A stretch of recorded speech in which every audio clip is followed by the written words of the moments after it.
Hi everybody, and thank you again for watching Gaffer and Gear. In today's episode, we're going to take a look at the MS60R 4 kit. Now this is a compact RGBWW 60 watt COB light, and it's the most modular light you're ever going to come across. You can take the power supply off the back, for example, and put a battery directly into its place. In terms of the front, you've got optical accessories such as domes. There's a massive amount of lenses to choose from, and you can even put barn doors over the top of the lenses. But it doesn't end there. There's also optical accessories supplied in this kit, such as this 15 to 30 degree lens. And if you want to go into a super tight spot, they've even got this adapter, which will give you a 5-degree beam. Now, in terms of accessories, this kit really does have you covered, and the lights even have built-in CRMX. Now, just a note, this is the most complicated episode of Gaffer and Gear that I've ever had to do, because all of the modifiers have different CCT target accuracies, different green and magenta, and different color frame. So in the description below, there's an index, and you can skip to the sections that you want, or skip past the sections that you're not interested in.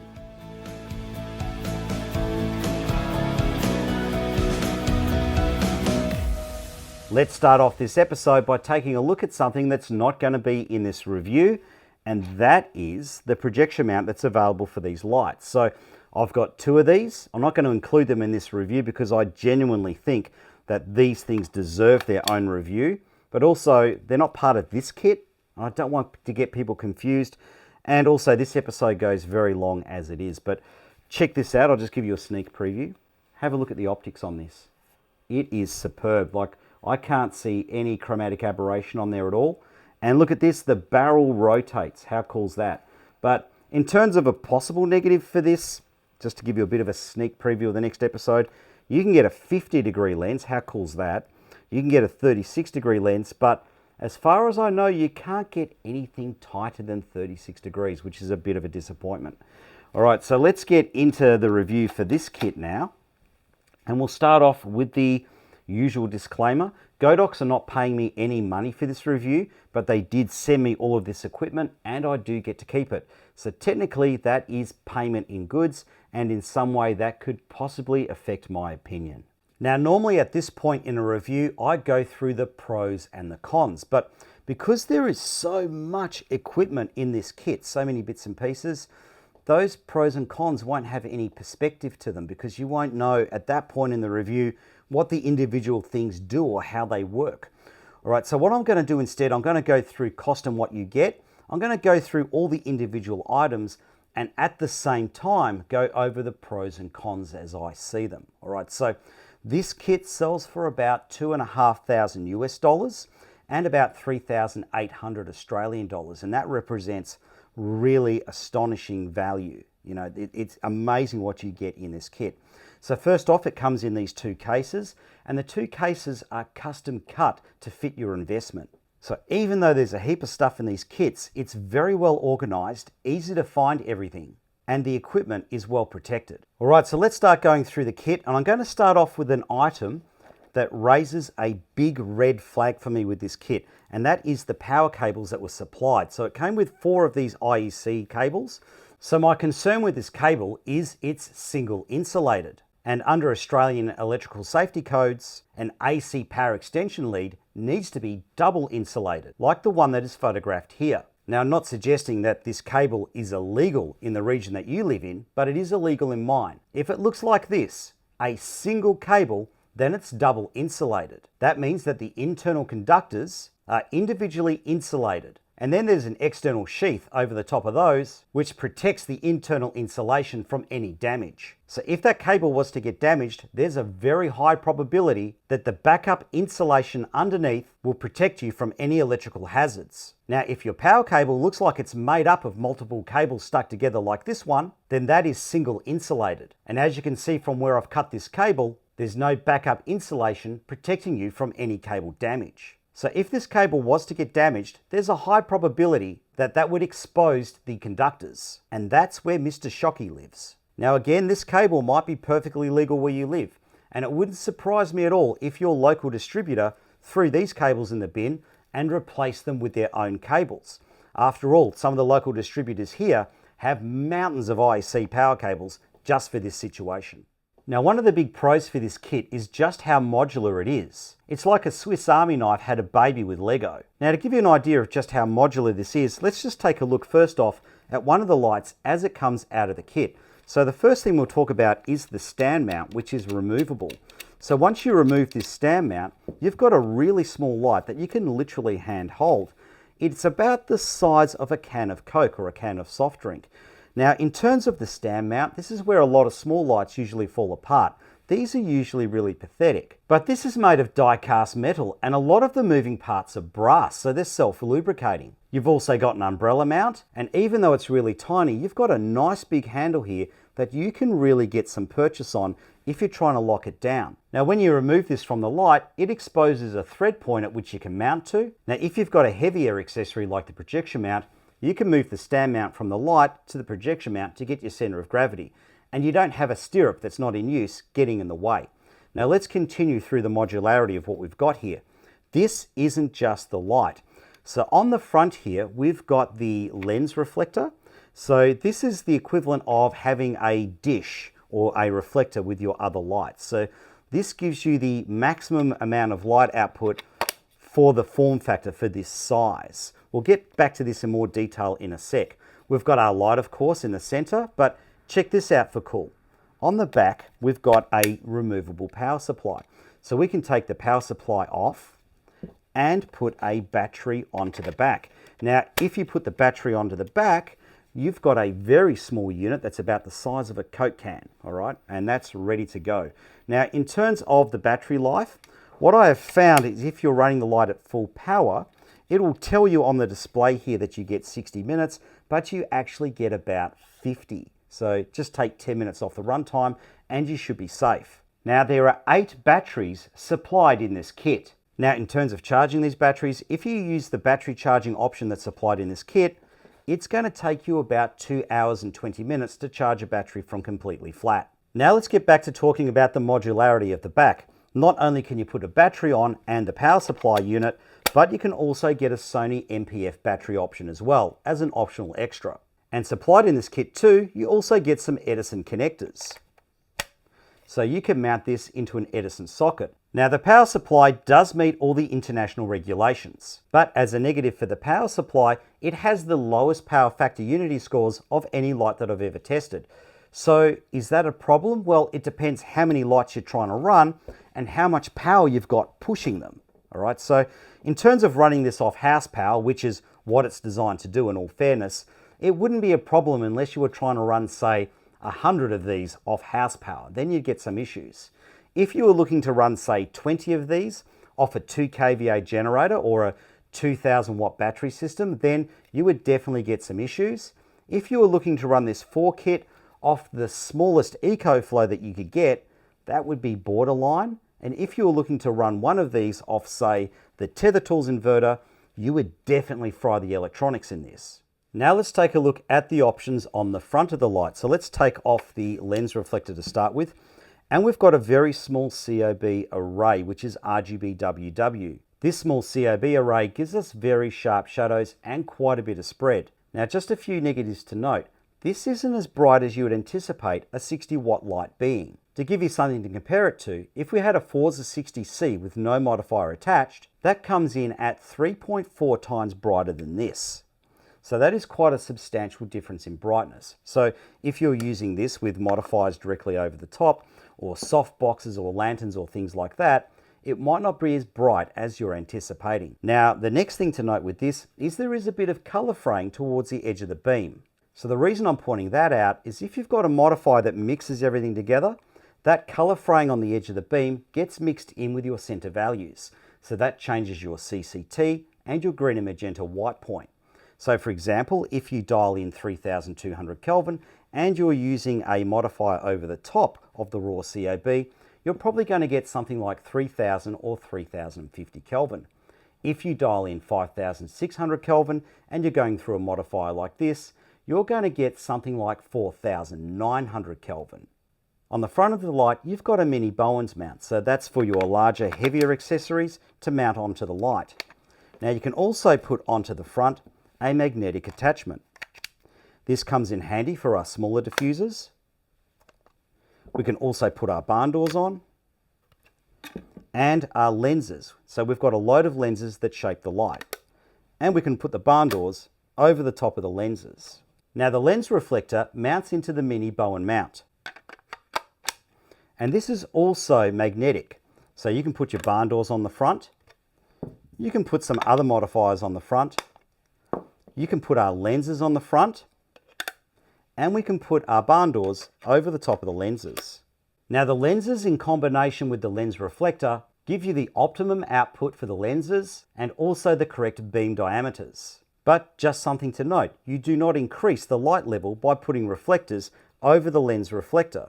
It actually reduces the light level. And with the majority of these lenses in combination with the lens reflector, you get less light output than you would get out of a Forza 60C with no modifier attached to it. Now in the kit, you get 4 of the lens reflectors, 1 for each light, and this is quite an interesting piece of kit. It's definitely not your standard lens, and it's definitely not a reflector. Now the light without the lens reflector isn't very bright, but when you pop the lens reflector on, it definitely gets it into the ballpark that you would expect a 60-watt light to be at. In fact, with the lens reflector on, this comes in at 20% brighter than a Forza 60C with its supplied reflector dish. So that's quite impressive. But it definitely has a tighter beam than most reflector dishes do. And there is quite a bit of color fraying off towards the edges. Now let's have a look at the lenses, and you get 2 kits of lenses with this kit. Now the lenses work in conjunction with the lens reflector. And of course, you get different beam angles from the different lenses. That of course means that the color fraying that you get off the edge of the beam on the lens reflector gets mixed differently with the different lenses. So different lenses will have different CCTs compared to your target value, different green and magenta values, and different amounts of color fraying, which we'll cover later in the episode. Now, just like with the lens kit, you only get 2 of these magnetic domes, and you only get 2 sets of barn doors. That's the thing I find really odd. 4 lights and only 2 sets of barn doors. All right, you also get 2 of these rubber snoots, which just attach to the front of the lights. Now, in terms of a negative with these rubber snoots, they compress up when you store them, but they don't store in a circle.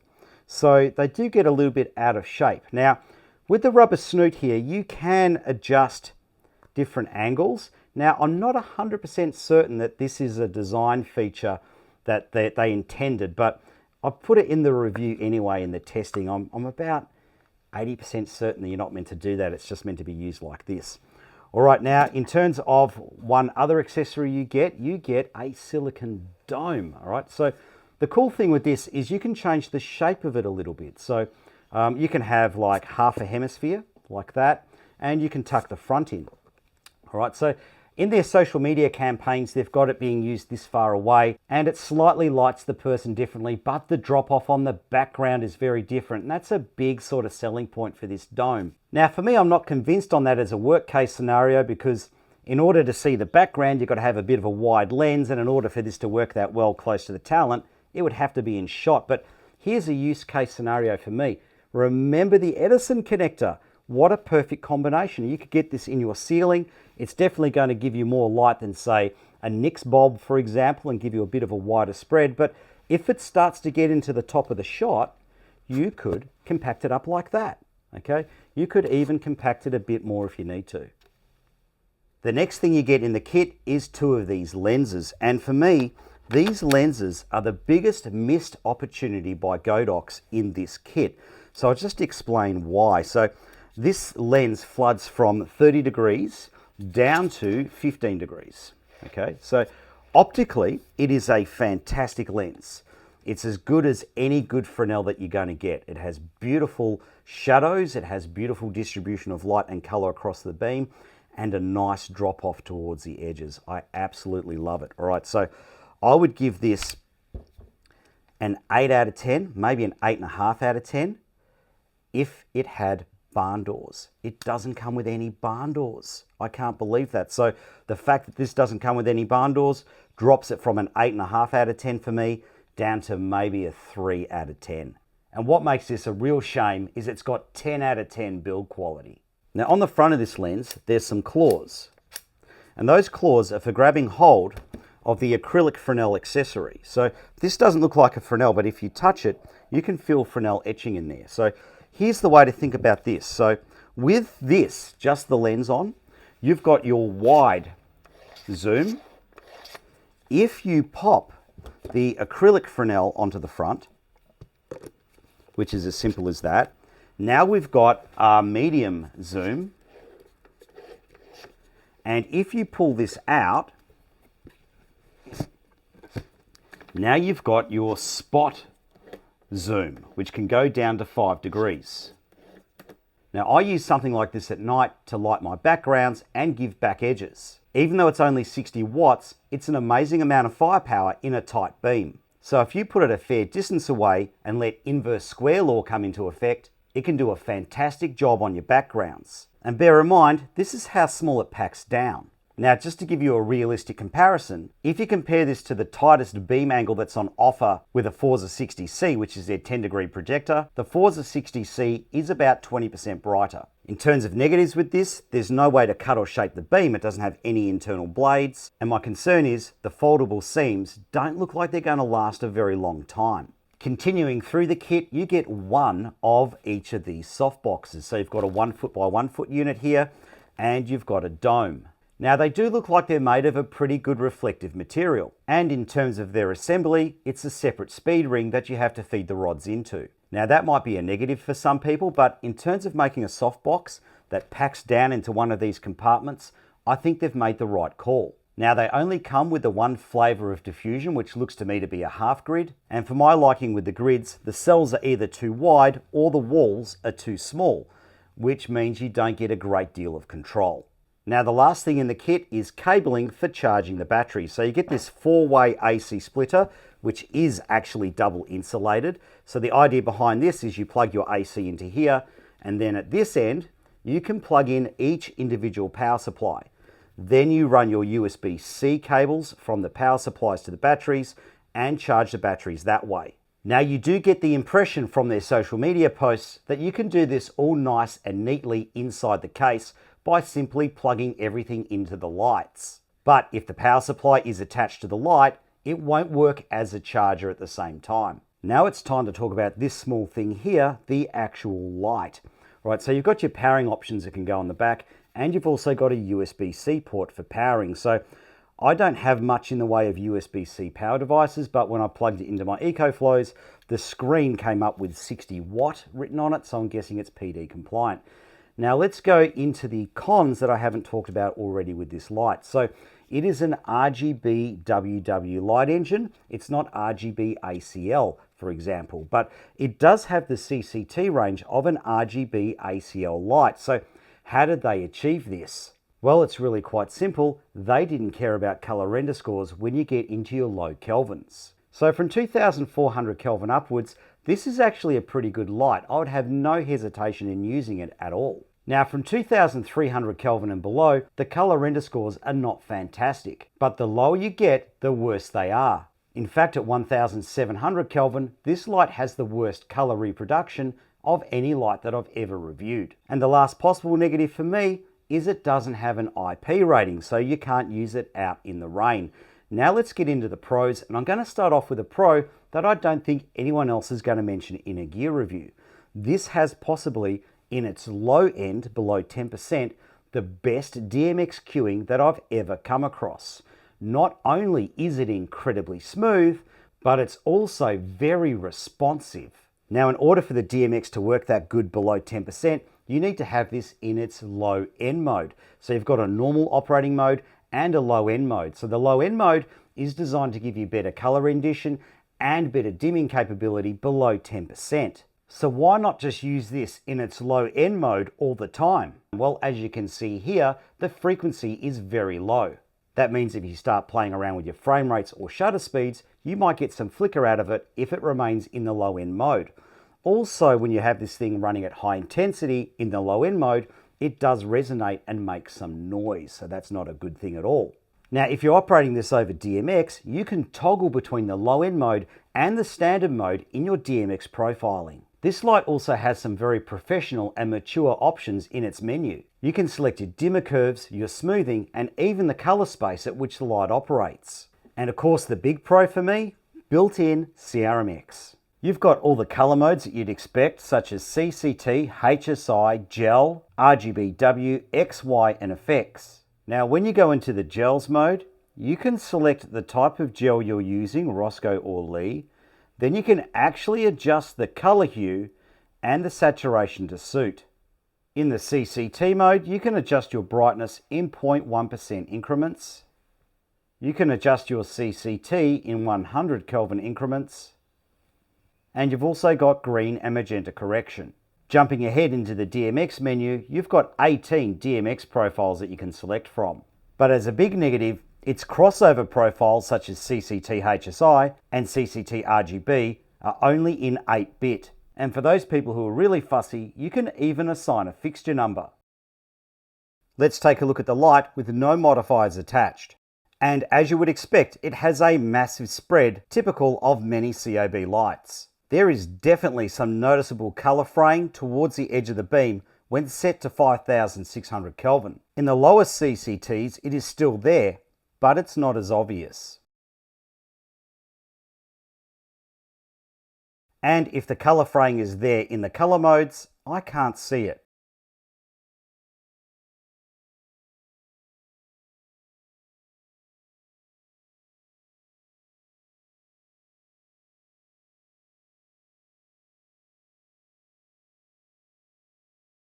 And as you would expect from a small point source light, the shadows are razor sharp.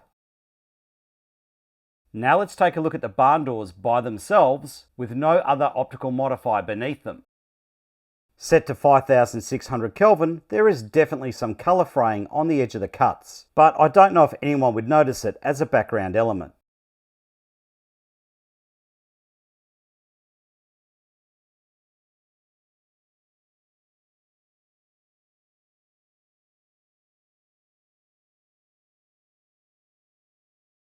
Now let's have a look at how the rubber snoot performs with no other modifiers beneath it. And this can pop out to different adjustments. Again, in your daylight CCTs, there is some noticeable color fraying.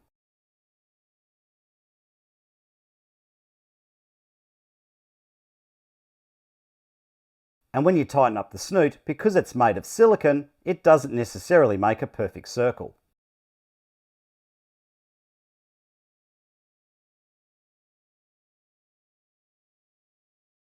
Upon closer inspection, you can see the color fraying if you're looking for it, and the shadows are superb.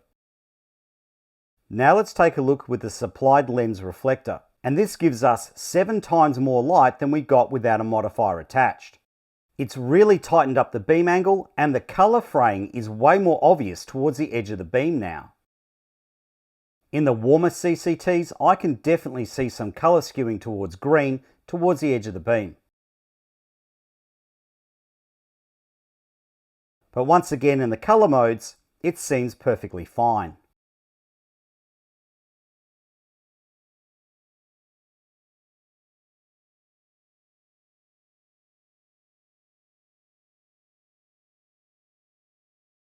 Now I'm measuring the green and magenta shift at 5600 Kelvin measured in delta UV. And in the center of the beam, it's quite magenta, and in the drop-off area, it's quite green. The difference between the two is somewhere between a quarter correction and a half correction gel. And the shadow qualities are still okay, but they're not razor sharp anymore. Now let's take a look at the barn doors being used with the lens reflector. Now I was surprised that this combination actually works way better than I thought it would. Now it's not as good as you'd get off a top quality Fresnel, but it's definitely usable.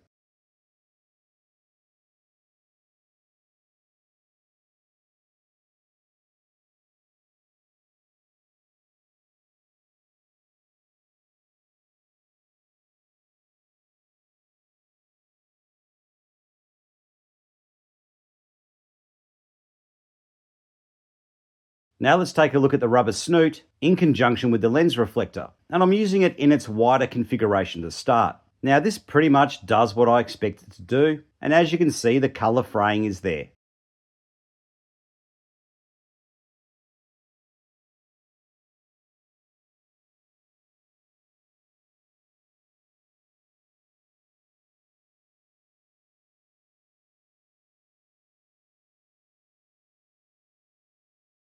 Now let's pop it into its tighter configuration. Now this does a pretty good job, but there is still some colour fraying on the edge of the beam. But I honestly don't think anybody would notice it.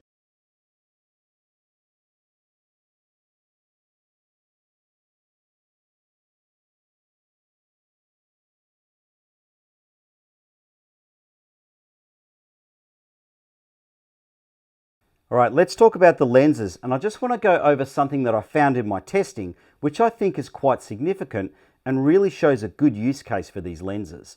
Now, these lenses were designed to work with the lens reflector to give you the optimum output and the correct beam angles, but in my testing I decided to take that off, put on the magnetic mount, and mount the reflectors directly over the COB. Now, in all fairness to them, it wasn't designed to work like this, so you don't get a massive amount of light. But here's what I found. You get very wide spread off these lenses doing this, and it works very, very well within a distance of about 3 foot. And have a look at the spread that we're getting off this. That is quite an impressive spread at this distance. If we were using a reflector, for example, the reflector would act like a snoot. But here's the plus. This is a hard light, so we could get a bit of shape with some foil or even possibly the barn doors. Now here's just something to note. Because we're mixing in all the color fraying, your CCT target value will be out. So if you dial in 3200 Kelvin and you're doing this, you're going to get about 3000 to 3050 Kelvin. And if you dial in 5600 Kelvin, you're going to get around 4900 Kelvin.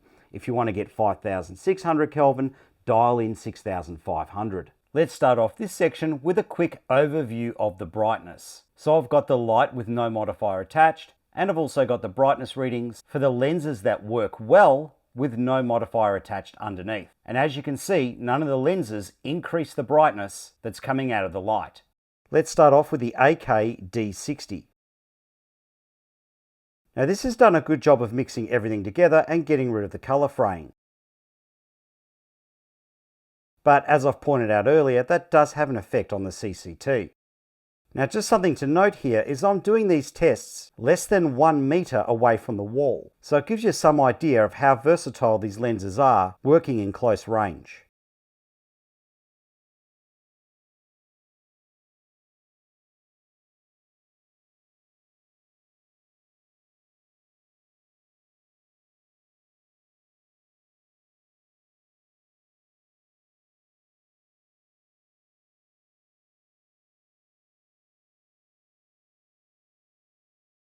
Now the shadow qualities are still very sharp. Now let's look at the AK-D36.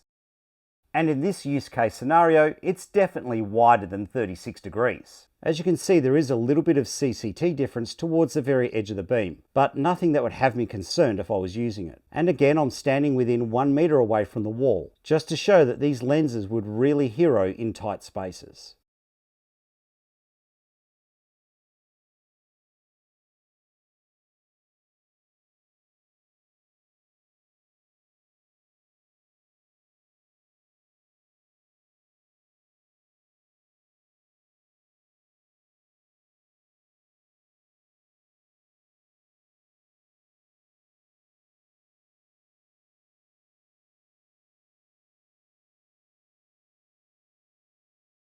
And again, the shadows are still nice and sharp.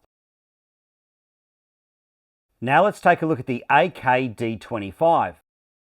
And again, in this use case scenario, it is definitely wider than 25 degrees. And the characteristics are very consistent regardless of the color or CCT that you dial in.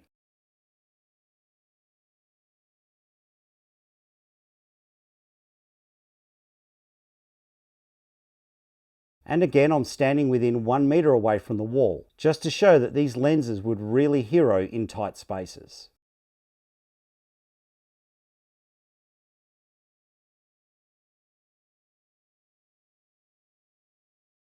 And the shadows are still very sharp. Now let's get into the rectangular beam lenses, starting off with the AK-D1060. Now as you can see, this isn't giving us a 10 by 60 degree beam when used in this way. But instead, this is giving us a very usable spread of light, considering how close we are to the wall. And once again, the characteristics are largely the same, regardless of the CCT or the color that you dial in.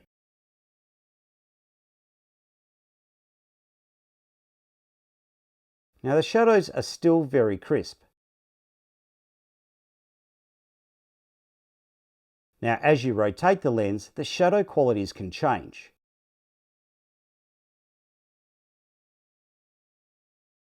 Now let's take a look at the AKD 10 by 36 degree lens. And once again, in this use case scenario, it's not doing the specified beam angles, but what it's delivering is very usable in a close range. The characteristics seem to be largely the same regardless of CCT or color dialed in. And once again, to give you an idea of the spread capabilities of these lenses, I'm within 1 meter of the garage door. And the shadows are still very sharp. Now let's take a look at the 36 by 36 degree lens. And this is meant to give us a square pattern of light. But as you can see in this use case scenario, it just doesn't work. And the same applies with the tilt angle lens. But interestingly enough, this gives us sharp shadows. And when you rotate it, it changes the contrast.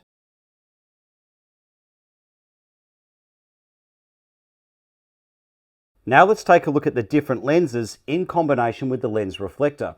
And this gives you the optimum output for these lenses and also gives you the desired beam angles. Now, here's the thing to note. This has quite a bit of color fraying on it, and the different lenses, mixing the light together differently to create the different beam angles, will mix that color fraying in differently. That results in different CCTs. It can result in different green and magenta values and different fraying on the edge of each of the lenses.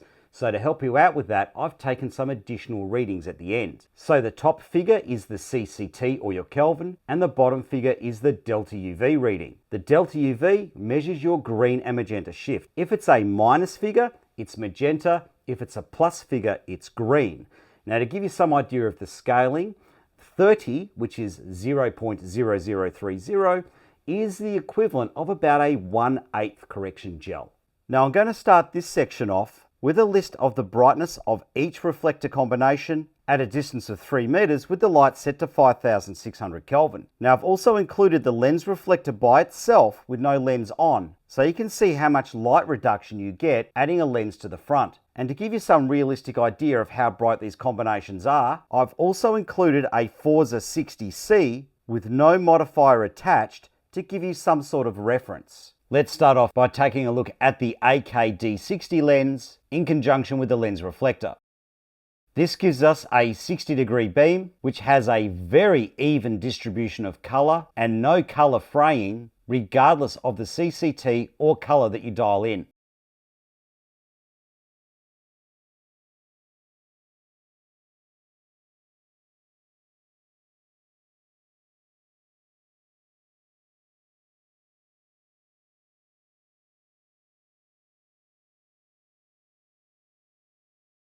At 3200 Kelvin, we are a little bit below our target CCT. Now the light is a little bit magenta, but as you can see by the DUV values, it's incredibly consistent across the beam. Set to 5600 Kelvin, we are way below our target value. The green magenta point is somewhere between the daylight and the Planckian curve, which is a safe place to be, and it's very consistent across the beam. Now the shadows are a little bit softer, but they're still good. Now let's take a look at the 36-degree reflector in combination with the lens reflector. Now with this combination, I can see some color fraying starting to sneak in on the edge of the beam, but it's not enough to have me worried.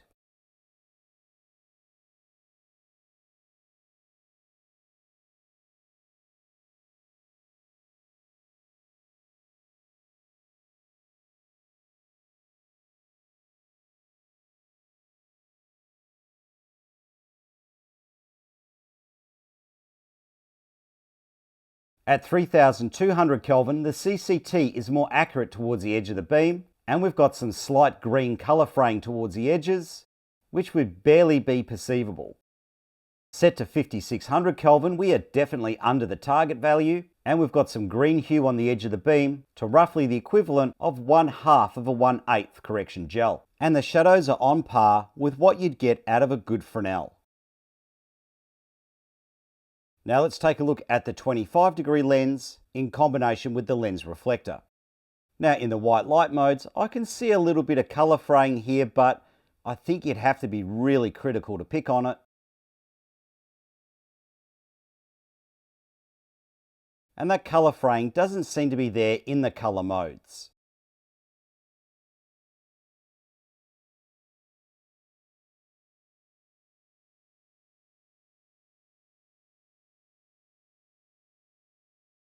Upon closer inspection, at 3200 Kelvin, the light has a slight magenta hue in the center and a more accurate white point and Kelvin towards the edges of the beam.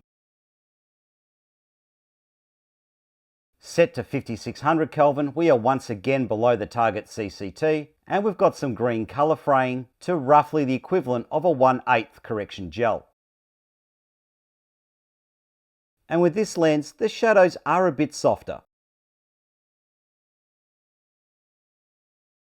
Now let's have a look at the rectangular lenses, starting off with the 10 by 60 degree in combination with the lens reflector. Now it looks to me like there's a bit of a dull spot in the center, and at 5600 Kelvin there is a little bit of color fraying off to the edges.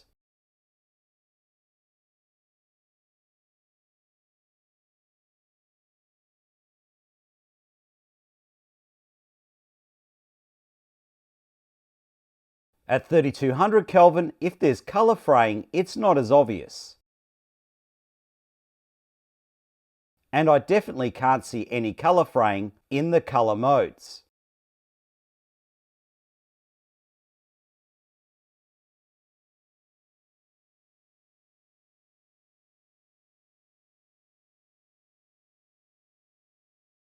Set to 3200 Kelvin, according to my spectrometer, the center of the beam is magenta to roughly 2/3 of a 1/8 correction gel, and the edge of the beam is neutral.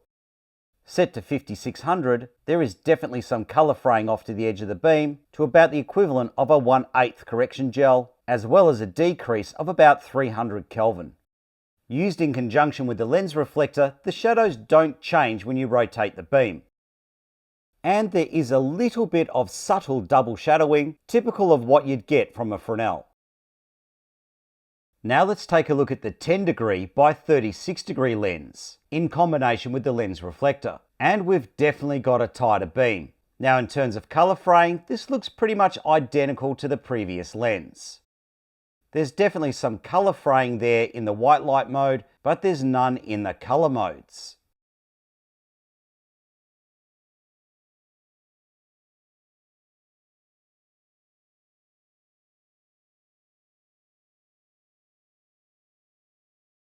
Set to 3200 Kelvin, the center of the beam is slightly magenta and the edges are more neutral.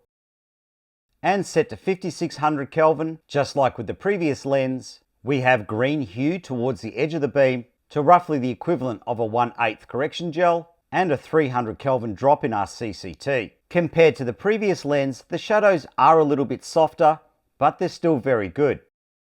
Now let's have a look at the most interesting lens of the lot, 36 by 36 degrees. This gives us a square beam. Regardless of the CCT or color you dial in, the coloring looks very consistent from edge to edge, and by eye, there's no obvious color fraying.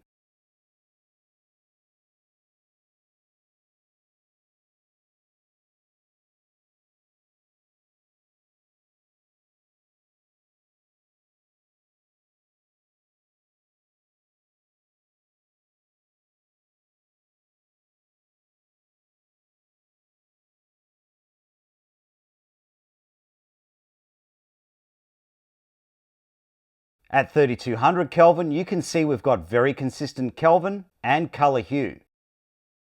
Set to 5600 Kelvin, we have a lower CCT than the target value, with a little bit of drop towards the center of the beam, but our green and magenta hue is very consistent, and the shadows are on a par with what you get out of a good Fresnel. And let's have a look at the last lens here, which is our tilt shift. This places the center of the beam out of alignment with the center of the light. On the opposite side to what is now center of the beam, there is a little bit of spill light, which you can see here. Now, I've been a gaffer for 27 years, and strangely enough, I remember exactly how many times that I thought to myself, it would be really handy if the center of the beam wasn't where I was pointing the light.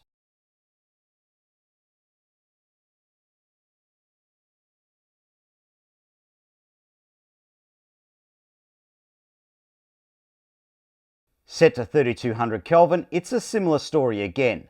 The center of the beam is slightly magenta and the edges are more neutral.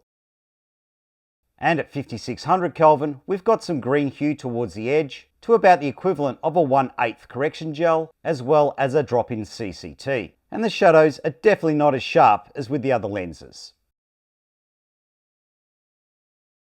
Now let's take a look at the two dome options. And as you can see, the silicon dome sucks up way more light level than the plastic dome. Okay, let's start off with the plastic dome. And as you would expect, you get a massive wide spread. There is a little bit of CCT drop off towards the edges, but no real color fraying. The results seem to be the same regardless of CCT or color dialed in.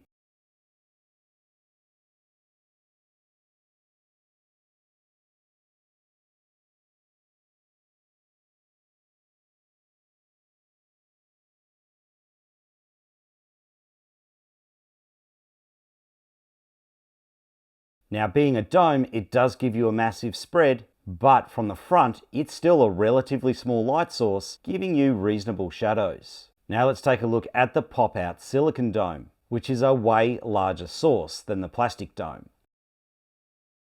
This dome has a bigger surface area off to the sides, so it can light a way larger area from a central point, which may make it really handy if you're going to use it as a bayonet mounted light in the ceiling of a small room.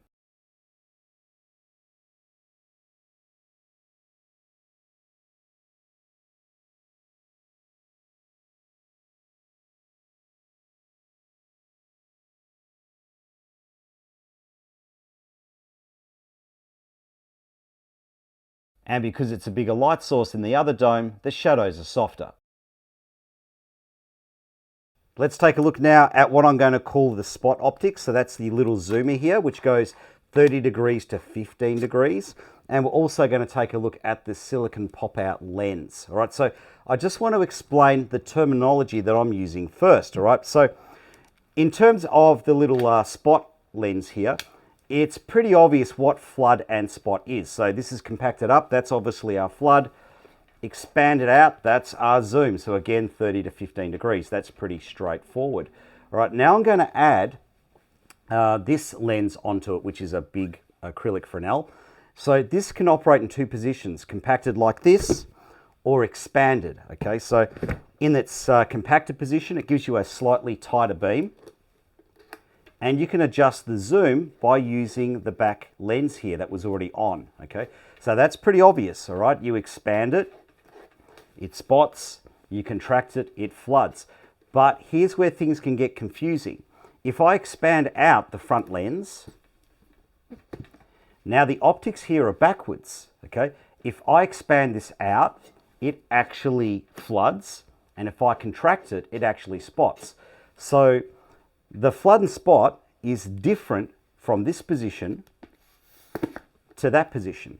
So to make sure there's no confusion when I'm talking about this, I'm going to use the terminology compacted or expanded for this. And for this section, I'm going to use the terminology expanded or compacted. So you know exactly what I'm talking about instead of flood and spot. Now, just some things to note here in terms of the CCTs, because all of the color fraying is getting mixed together through the optics, the CCT does drop. So if you've got 3200 Kelvin dialed in, you're going to get 3050, somewhere around there, regardless of if you're just using the glass lens or the expandable lens on the front. And if you dial in 5600 Kelvin, you're going to get somewhere around 4900 Kelvin. All right, so quite a bit of a drop. Now, in terms of the white point, at 5600 Kelvin, that's going to be up close to the daylight curve, which is a good thing. Now, using this optics, if you want to get 5600 Kelvin, dial in 6500 Kelvin. Let's start off this section with a quick overview of the brightness stats. And at the top of the list, I have the light with no modifier attached, so you can see just how much more firepower we're getting out of these optics. Now, what's clear here is you can definitely see when we're at our 5-degree optimum. There's a tremendous difference between 180 lux and 6090 lux. Let's start off by having a look at the SZL2 zoom lens. And this does have very Fresnel-like qualities. It's a very even distribution of light with some nice subtle drop off towards the edge. And there doesn't appear to be any obvious noticeable color aberration. But just a reminder, if you're working at 5600 Kelvin, the actual CCT will be lower than the target value.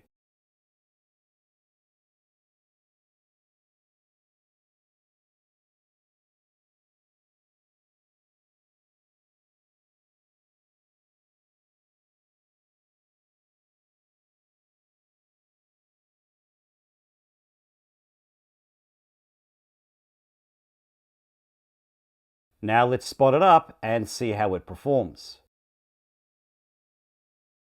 It definitely has a cleaner spot than most Fresnels, and I really do like the way it drops off to black. And aberration or color fraying is really minimal.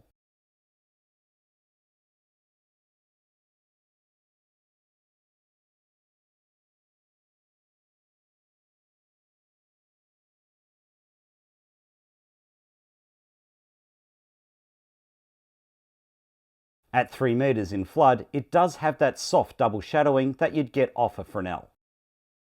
Now let's have a look at the DL5 in combination with the SZL2. And for this test, both sets of lenses are compacted. It gives you a nice clean beam, no obvious aberration, and a nice gentle drop off. But just remember, there are no blades for cutting the beam.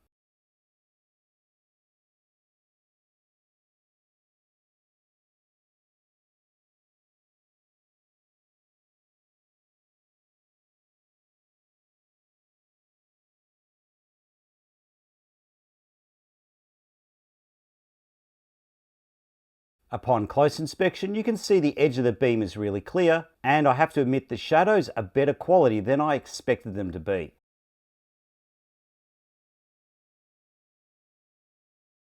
Now let's do the same test again with the DL5 compacted and the SZL2 extended. And this has definitely given us a tighter beam, but the characteristics are still very similar. There's almost no aberration towards the edge of the beam, and I do like the way it gently drops off. The characteristics are extremely consistent regardless of the CCT or the color that you dial in.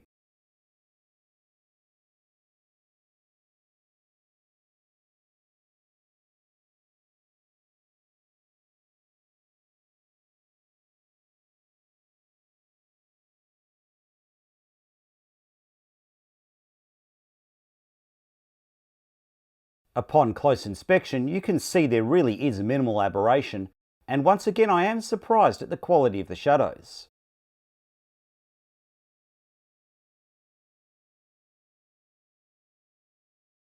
Now let's have a look with the DL5 extended and the SLZ2 compacted.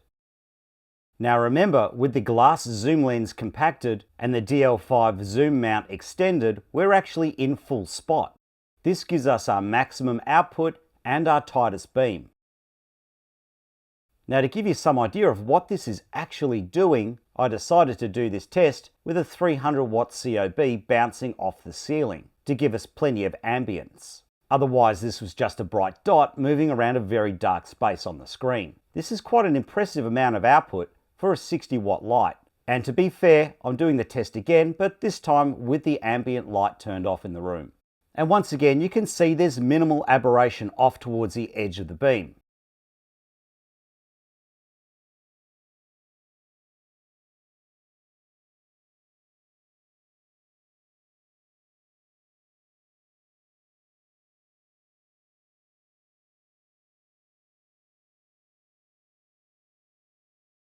Upon closer inspection, you can see there's definitely some spill light off to the edges of the beam, but if you're exposing for the center of the beam, you'd never see this. And at 3 meters, the shadows are not great.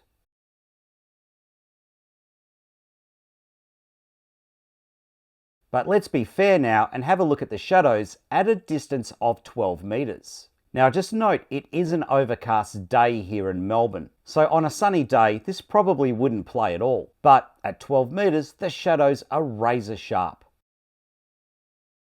Now let's have a look at the DL5 extended and the glass zoom lens extended.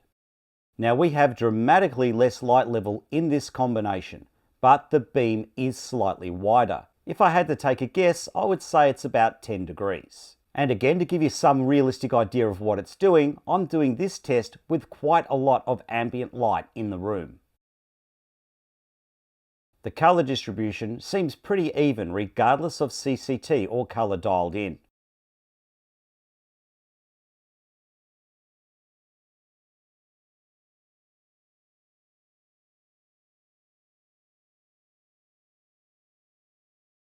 Now let's do the test with the ambient light in the room off. And the color distribution is very even across the beam, as too is the brightness.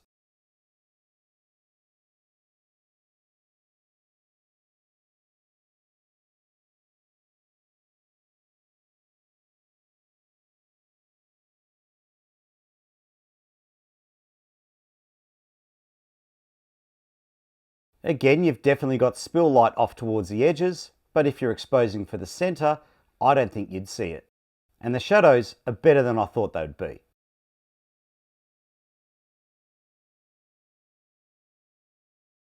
Now let's take a look at the softbox options that they've given me, starting with the Parabolic Soft Box. As you would expect, it gives you a big wide spread, but it's not going to be incredibly soft because it's only about 1 foot in diameter. It does a good job of mixing everything together, so no matter what color temperature or color you dial in, you're not going to get any color fringing. On the negative side, there isn't a lot of light here.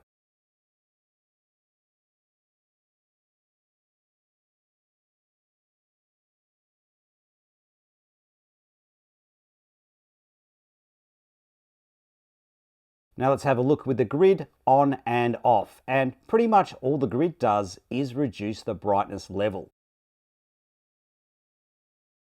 Now let's take a look with the square softbox, which is 1 foot by 1 foot in diameter. Just like with the parabolic softbox, it does a good job of mixing everything together. If the subject's very close to you, it might help soften off the light, but it is only a 1 foot by 1 foot diameter softbox, so the shadows won't be dramatically softer over any sort of distance.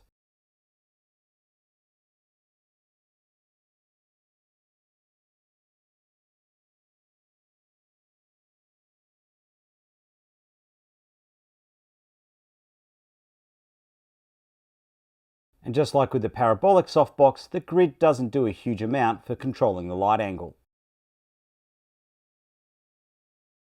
Coming up next is the DMX testing, which is literally 8 minutes of watching lights fade up and fade down. So if that doesn't interest you, skip to the next chapter and save 8 minutes of your life. We have the Godox MS60R in its CCT and HSI 8-bit profile. I'm using this 8-bit profile because they don't have a 16-bit CCT HSI profile. The dimmer is set to linear, its smoothing is set to the default, and it is receiving its commands via its internal CRMX receiver. To give you something to compare it to, I have a Forza 60C running in a 16-bit CCT HSI crossover profile. This is receiving its commands via an external CRMX receiver. And finally, to give you a third light to compare them to, I have an Aperture MC Pro sitting in the middle. The MC Pro is running its new version 2.0 firmware, and this is running in the Mode 23 16-bit Ultimate mode set to a CCT HSI mode. It is running to its default smoothing and also has its dimmer set to linear. The lights are all receiving their commands at the same time via the Blackout Lighting Console software. The CRMX is being transmitted by a Cerise 4-universe transmitter, which is hardwired into the iPad and has a CRMX refresh rate of 41 Hz. Let's start off with instant on-off commands.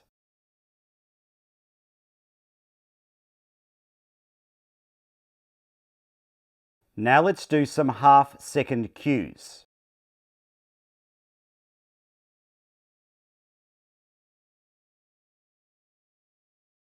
Now let's do some 1-second cues.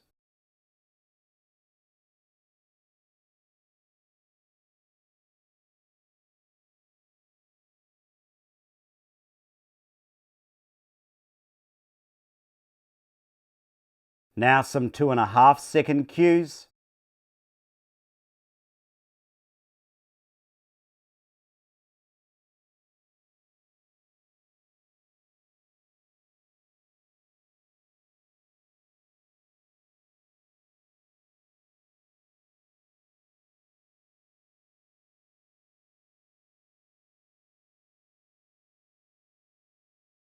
And some 5-second cues.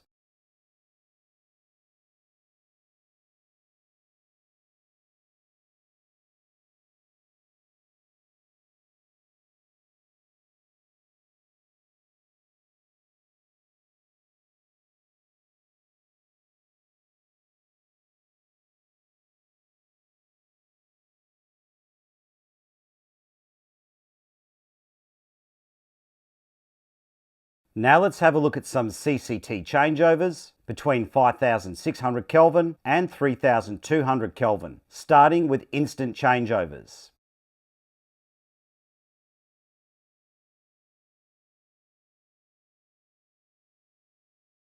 Now for some half-second changeovers.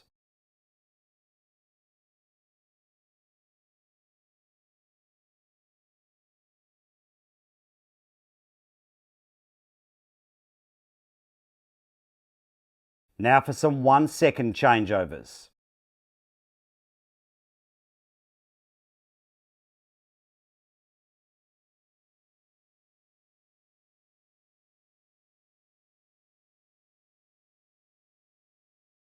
Now 2.5-second changeovers.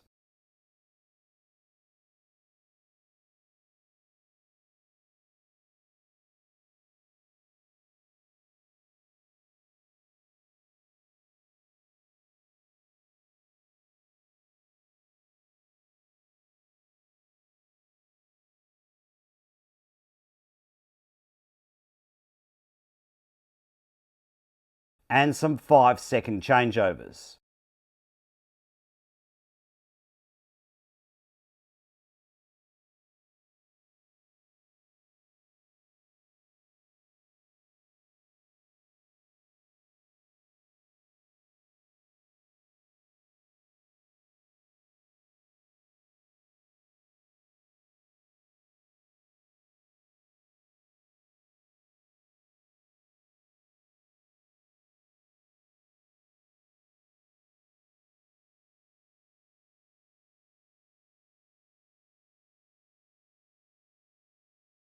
Now let's have a look at a changeover between a CCT and a colour hue, starting with instant changeovers.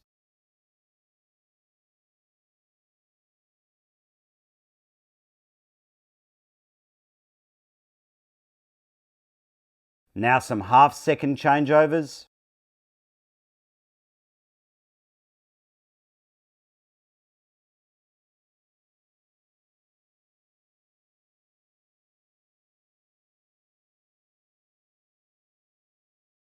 Now for some 1-second changeovers.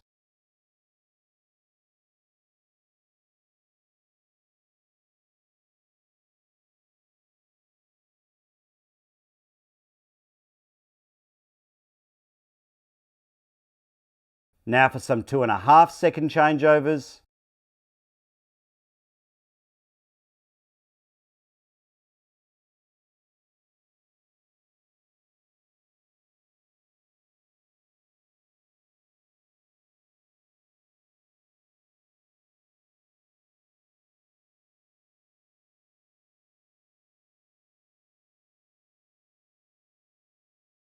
And some 5-second changeovers.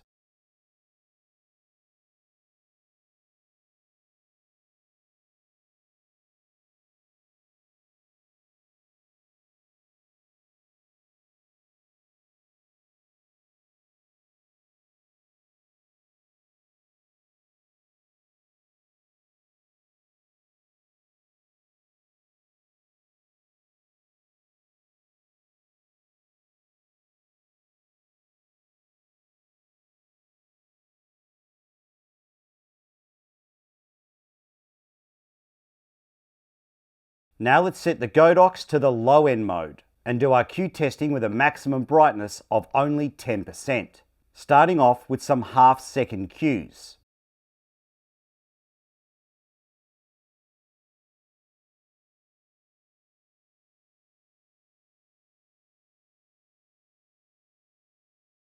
Now for some 1-second Qs.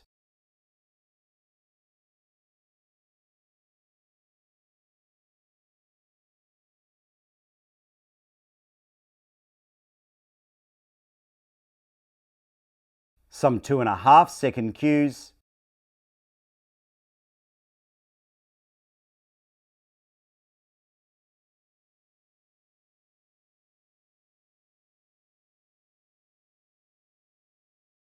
And some 5-second Qs.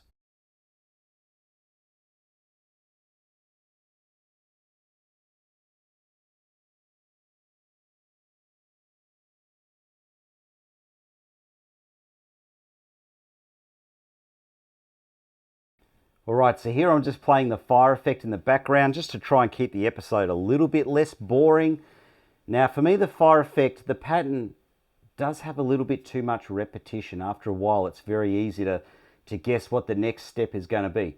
Anyway, let's get back to doing the review and let's go through the technical data I've collected. Now, unless you really haven't been paying attention, you've probably noticed that if you use different accessories, you get different CCT accuracy and different white points. So when it comes to all of the spectrometer readings, I asked Godox what accessory they have calibrated the light engine for, and they told me the lens reflector. So all of the values are taken from the center value of the lens reflector at a distance of about 1 meter. The highest power draw automatically recorded over several days of testing was 57.9 watt. At 3200 Kelvin, the light is pulling 55 watt, and at 5600 Kelvin, it was pulling 55.7 watt. Now the dimming system uses pulse width modulation and has several modes. You can select your frequency between frequency 1 all the way up to frequency 11. And you can select whether you're operating in the normal mode or the low end mode, which gives you better color fidelity if you're working below 10%. Now here I'm just showing the frequency results for frequency 1 and frequency 11, which is both ends of the frequency scale. Now let's have a look at some results at 5% brightness, just to see if this low end mode actually works. At 3200 Kelvin, the CCT is slightly better. The TN30 color render score is up by 1 point. However, the big difference is the delta UV or white point placement. In the low end mode, the light is almost perfect, but in the normal mode, it is quite green, to about the equivalent of a 1/8 correction gel. At 5600 Kelvin, regardless of the mode, the CCT is quite a fair way out. The TN30 color RF score hasn't changed, but once again, the light is less green. In the low end mode, it's got a delta UV of plus 0.0029, which would place the light fairly close to the daylight curve. In its normal mode of operation, it is slightly more green, to roughly about half of a 1/8 correction gel, so I don't think you'd really notice this. Now let's have a look at the dimming results for 3200 Kelvin in the normal mode. With the light set to linear dimming, the brightness percentage is really close to the target value. As a rule of thumb, the lower the brightness value, the warmer the light gets. But for my liking, it is still pretty good. The TN30 color render score does reduce when you dim the light, and in terms of the white point between 100% brightness and 10% brightness, the light is quite magenta. But below 10%, it does swing quite a fair way towards green. Now let's take a look at 5600 Kelvin. Once again, the light reduction is very close to the target value. The light does get warmer as you dim it. The color render scores are pretty consistent all the way down to 5%. And from 100% down to 10%, the light is on the magenta side, but then skews heavily towards green below 10%. Now let's take a look at the average CCT target accuracy. And I've taken readings at every Kelvin between 1800 and 7000. Now let's take a look at the color render measured in TM30RF. Here are the individual readings between 1800 Kelvin and 2600 Kelvin. As you can see, it starts off pretty terrible and then sharply works its way up to very good. Here's a quick compile of the individual readings to give you an idea of the change.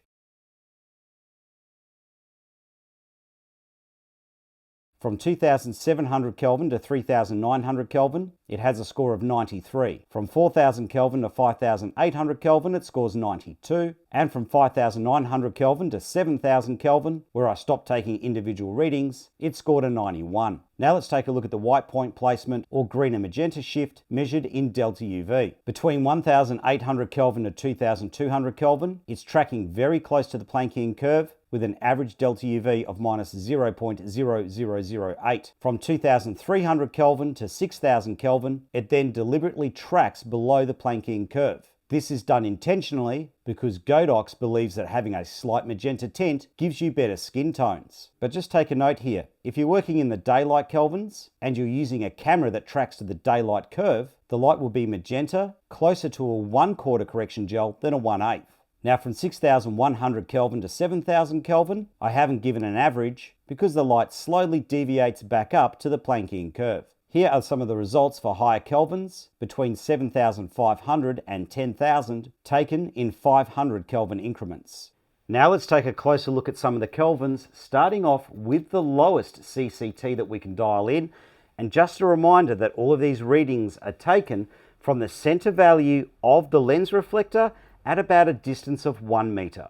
When I dialed in 1800 Kelvin, I got 1774. The TN30 color testing results were an extraordinarily bad 49% color accuracy with an average 96% color saturation. Some of the CRI scores are so bad they're in the negatives, and as you would expect from these color render scores, the spectrum distribution is quite anorexic. As a positive, it does have a really good white point placement with a delta UV of minus 0.0007. When I dialed in 2500 Kelvin, I got 2503 with much better TN30 color testing scores. 91% average color accuracy with an average 104% color saturation. However, 8 of the CRI scores are below 90. This is the spectrum distribution, and the white point comes in with a delta UV of minus 0.0018, which would make the light at this point, with no green correction dialed in, magenta to the equivalent of a little bit less than a 1/8 correction gel. When I dialed in 3200 Kelvin, I got 3176 with an SSI score of 75.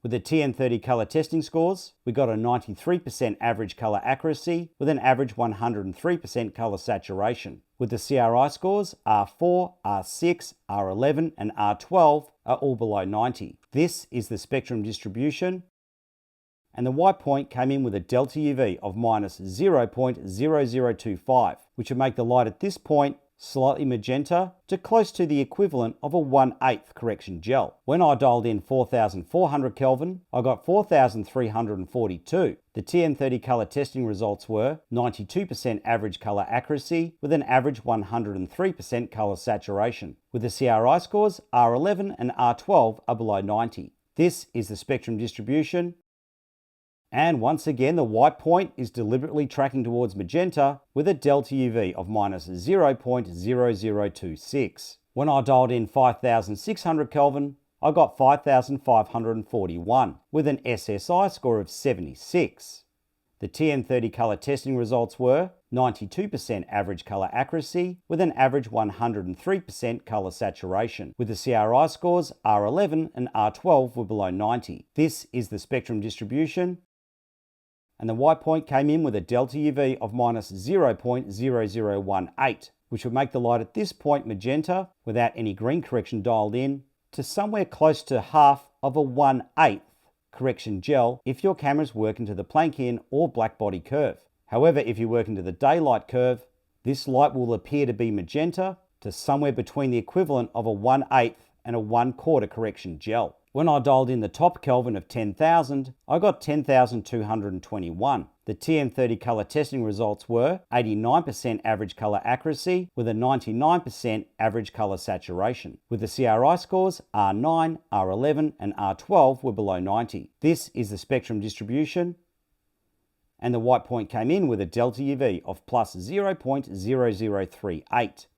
Now this is the projector mount that you can get for the light, and this has some real sweet optics, but let's finish off this episode first by having a look at how accurately this light can dial in its primary and secondary color vectors. When I dialed in 0 or 360 degrees, which is red, it was smack on at 0 degrees. When I dialed in 120 degrees, or green, I got 118 degrees. When I dialed in 240 degrees, or blue, I got 241. When I dialed in 60 degrees or yellow, it came in with 76. However, I'd recommend dialing in 30 if you want a decent looking yellow. When I dialed in 180 degrees or cyan, I got 198 degrees. And when I dialed in 300 degrees or magenta, I got 280. We've got here our projector mount, we've got our light, our battery, a 50-degree lens, and this thing does have some real punch. And check out the optics. So this will be in the next episode of Gaffer and Gear. And this here is why I'm so keen to keep these lights.